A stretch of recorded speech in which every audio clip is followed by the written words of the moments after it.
Atmospheric refraction. देखिए हमारा जो पृथ्वी है ना कुछ इस तरीके का है, अभी दिखेगा, और पृथ्वी के ऊपर एटमॉस्फेयर का लेयर है, और ये लेयर एक दो नहीं है, कई सारे हैं। ठीक है, नाम याद है क्या? सबसे पहले वाले को क्या बोलते हैं? हाँ? ये तो पूरा एटमॉस्फेयर है, सबसे पहले वाला क्या बोलते हैं? ट्रोपोस्फेयर, स्ट्रेटोस्फेयर, ठीक है, फिर मीजो, आयनो।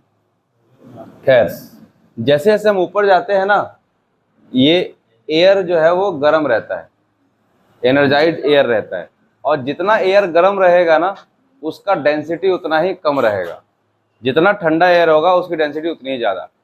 और 95% एटमॉस्फेयर तो इस नीचे वाले हिस्से में ही है, जिसका जो हाइट है लगभग 8 किलोमीटर के आसपास ऊंचाई होती है, 8 से 10 से 12 किलोमीटर तक की ऊंचाई। और इस स्ट्रेटोस्फेयर में ही एक बहुत ही रामबाण एक लेयर है जो हमें प्रोटेक्ट करता है, that is ozone layer. Ozone layer हम आगे वाले चैप्टर में पढ़ेंगे, वो हमारे लिए एक दोस्त का काम करता है। अगर वही ओजोन लेयर का जो गैस होता है वो अगर हमारी नाक में चला जाए तो हमको मार भी देगा, पॉइजनस गैस होता है। ठीक है, खैर, तो ये एटमॉस्फेयर के कई सारे लेयर है, डिपेंड्स कि यहाँ पे उसके एयर का डेंसिटी कितना है। जैसे जैसे ऊपर जाते जाओगे एयर का डेंसिटी जो है वो कम होता जाता है, और ऊपर वाला जो गर्म हवा है वो मूव भी करता रहता है। तो मोशन भी, सबका मोशन अपना अलग अलग होगा, अलग अलग स्पीड से होगा। होगा क्या कि मान लो कि एक स्टार यहां था, ठीक है, स्टार यहां था, अब उसका लाइट जो है वो आना चाहिए, सपोज करो ऐसे सीधा, ठीक है, यहां पे ऑब्जर्वर है, उसका लाइट आना चाहिए सीधा, बट ये देखो कर्व दिख रहा है और यहाँ पे डेंसिटी चेंज हो गया, ये स्पेस है तो यहाँ पे कोई डेंसिटी था नहीं, जीरो डेंसिटी। यहाँ पे एक मीडियम आ गया, तो जैसे ही मीडियम चेंज करता है लाइट तो वो क्या करेगा? रिफ्लेक्ट करेगा, बेंड करेगा। तो बेंड कैसे करेगा? तो ऊपर वाला रेयर है और नीचे वाला क्या है? डेंसर। तो ये एक नॉर्मल बनेगा और ये नॉर्मल की तरफ थोड़ा सा बेंड हो जाएगा, ठीक है, इस वाले पाथ को फॉलो नहीं करेगा वो। यहाँ पे दूसरा नया लेयर आ गया एक दूसरे एयर का, तो फिर यहाँ पे भी क्या करेगा? वो जाना तो ऐसा चाहिए था बट वो जाएगा नहीं, थोड़ा सा फिर से बेंड करेगा, ठीक है, इस पाथ पे नहीं जा रहा। तो इसी तरीके से फिर यहाँ पे भी क्या होगा?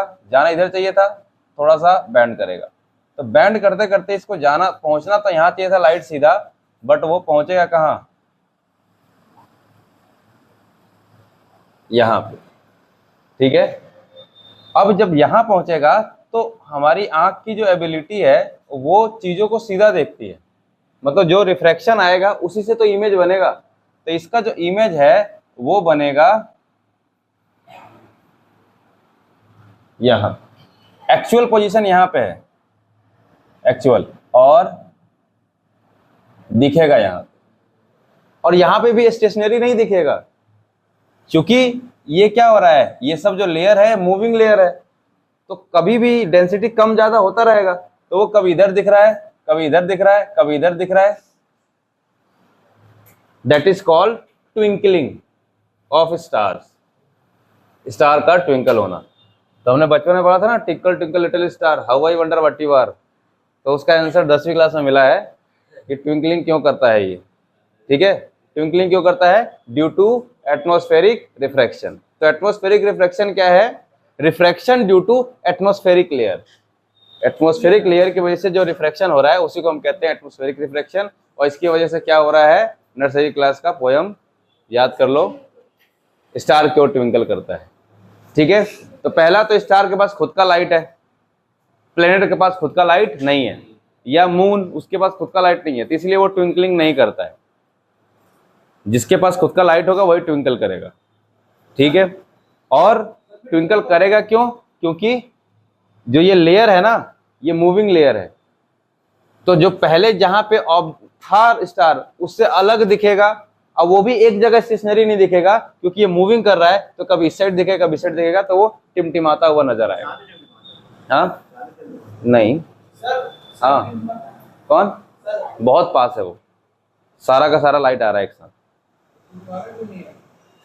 कभी ध्यान से दोपहर में देखना सन को भी, उसका व्हाइट पार्ट ऐसे ऐसे हो रहा होता है, ध्यान से देखना कभी। ठीक है, खैर ये समझ में आ गया।